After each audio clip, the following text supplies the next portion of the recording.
Hello everybody, O2IS academy के इस video में आपका बहुत बहुत स्वागत है। हिस्ट्री फैक्ट शीट को कंटिन्यू करते हुए आज हम फिर से एक चालकोलिथिक साइट की बात करेंगे। सो स्ट्रेट अवे उसी पे जंप करते हैं। सो आज जिस साइट की हम बात करने वाले हैं डैट इज़ जॉर्वे, जो कि प्रॉबेबली हम कह सकते हैं सबसे इंपॉर्टेंट कल्चर है पूरे चालकोलिथिक एज या फिर पूरे चालकोलिथिक साइट्स जो कि इंडियन सब कॉन्टिनेंट में है। और अगर मैप वाइज अगर हम देखें तो Jorwe is located in western Maharashtra, that is your Ahmednagar district. So map wise आप देख सकते हैं जॉर्वे, इसके साथ दैमाबाद आपको दिख रहा होगा, इनाम गांव, ये दो तीन जो साइट्स हैं काफ़ी प्रोमिनेंट साइट्स हैं जॉर्वे कल्चर की। अब किसी भी कल्चर का नाम क्यों रखा जाता है?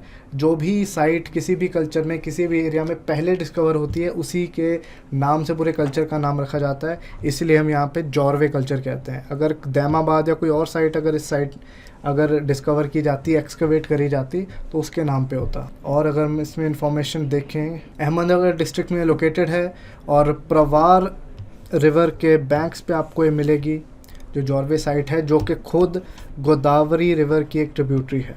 सो गोदावरी एक बिगर रिवर है जिसका ये पार्ट है। और ऐसे क्वेश्चंस अक्सर आ जाते हैं प्रीलिम्स से अगर हम बात करें, और हिस्ट्री अगर ऑप्शनल की बात करें तो वहाँ पे तो मैप सेक्शन में ये चीज़ें इंक्लूड करनी ही पड़ती हैं। HD संकालिया जो कि डेक्कन कॉलेज पुणे के साथ जुड़े हुए थे और इन्होंने काफ़ी इस एरिया में एक्सकवेशन की है। सो सबसे प्रोमिनेंट एक्सकवेशन इन्होंने करी है। और बहुत इंटरेस्टिंग जो बात है जॉर्वे कल्चर की कि वो एक पोस्ट हड़प्पन हम चालकोलिथिक एज कह सकते हैं, 1400 to 700 BCE।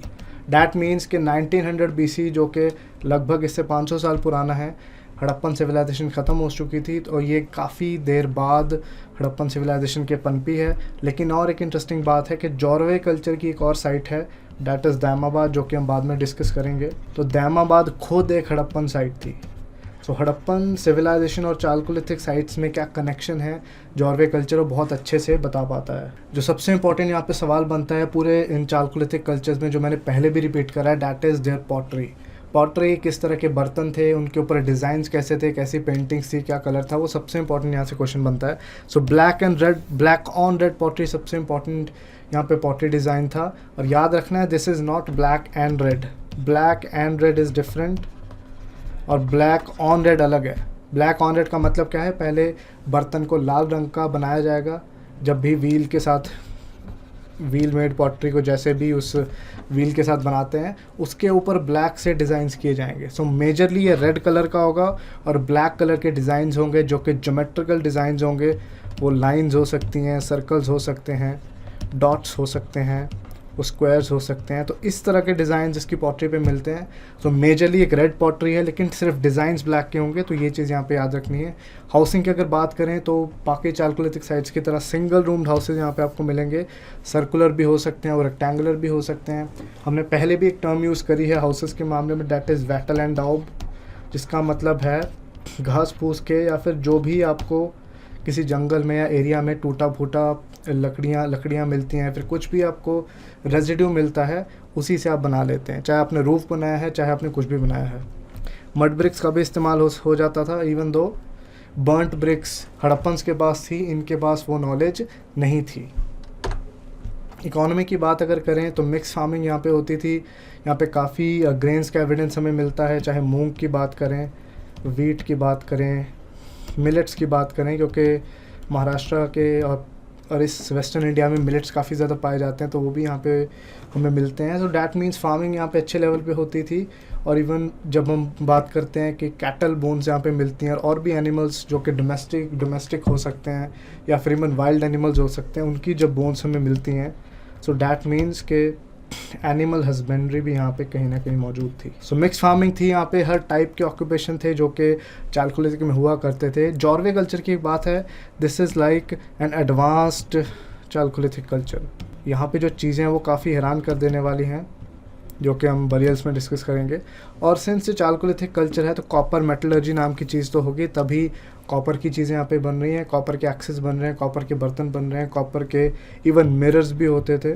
तो ये भी एज एन ऑक्यूपेशन तो होता ही होगा, तभी तो कॉपर की आइटम्स एग्जिस्ट करती हैं in the very first place. Trade existence भी होगी क्योंकि और भी चीज़ों के कुछ रिमेन्स यहाँ पे मिले हैं और पॉसिबली ये भी दूसरों के साथ ट्रेड किया करते थे, क्योंकि 1400 BC के आसपास ट्रेड जो था वो तो कहीं ना कहीं ह्यूमन सोसाइटी का हिस्सा बन ही चुका था। अब बात करते हैं सबसे इंटरेस्टिंग बात जो कि इस जॉर्वे कल्चर की है, that is their burials. Urn burial नाम की चीज़ थी जो कि बच्चों के लिए यूज़ की जाती थी, चाहे वो इन्फेंट हो, 1 साल से छोटा बच्चा हो या फिर 5-6 साल का बच्चा भी हो। अर्न बरियल क्या होता है?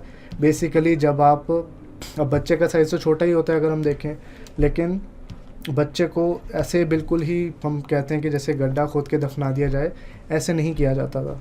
इनको पॉट्स में दफनाया जाता था। बच्चे को पूरा फोल्ड करके पॉट्स में डाल सकते हैं, या फिर एक और काम भी कर सकते हैं कि एक पॉट इधर लगा दिया, एक इधर लगा दिया, बीच में बच्चे को कहीं ना कहीं फिट कर दिया। So different sizes of pots use कर सकते हैं, different number of pots use कर सकते हैं। अगर हम चिल्ड्रन के बरियल की बात करें, चिल्ड्रन को ऐसे ही दफनाया नहीं जाता था, उनको पॉट्स के अंदर डाल के दफनाया जाता था, उनको अच्छे से फोल्ड कर दिया जाता था। अगर एडल्ट्स की बात करें तो उनको पिट्स में दफनाया जाता था। डैट मीन्स के पूरा उसको खोद कर, जितनी भी साइज़ की पिट बनेगी, खड्डा बनेगा, खोद कर उसके अंदर नॉर्थ साउथ डायरेक्शन में एडल्ट्स की बॉडी को दफना दिया जाता था। कहने का मतलब जो हेड होगा वो नॉर्थ की तरफ होगा और जो फीट होंगे वो साउथ की तरफ होंगे। और एक बहुत इंटरेस्टिंग बात है कि जो हमारे एंकल्स के नीचे का जो पैर है, आप कह सकते हैं उसको, एंकल्स जो हैं बेसिकली वो काफ़ी बॉडीज़ में मिसिंग हैं। ये चीज़ें इनाम गांव और दामाबाद में भी दिखती हैं।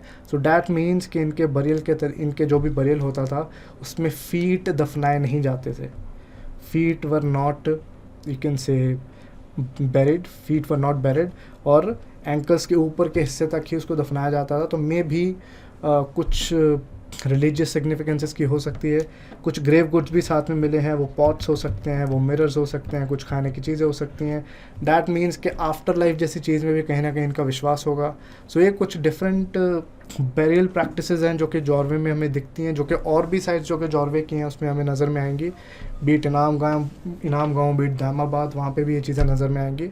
सो ये सबसे इंपॉर्टेंट यहाँ की चीज़ हो जाती है। उनके बैरियल्स का जहाँ तक सवाल है तो अर्न बरियल और पिट बरियल जो कि नॉर्थ साउथ डायरेक्शन में है, इसको ज़रूर ध्यान में रखना है। और इनकी पॉटरी की अगर हम बात करें, black on red, again I am saying this is not black and red, this is black on red, ठीक है, दोनों में फ़र्क होता है। तो ये चीज़ें यहाँ पे सबसे ज़्यादा नोट करने वाली होंगी। तो अगले चालकोलिथिक साइट वाले सेशन में फिर से हम हाजिर होंगे एक और साइट के साथ। तब तक आप इसको अच्छे रिवाइज़ कीजिए। जय हिंद।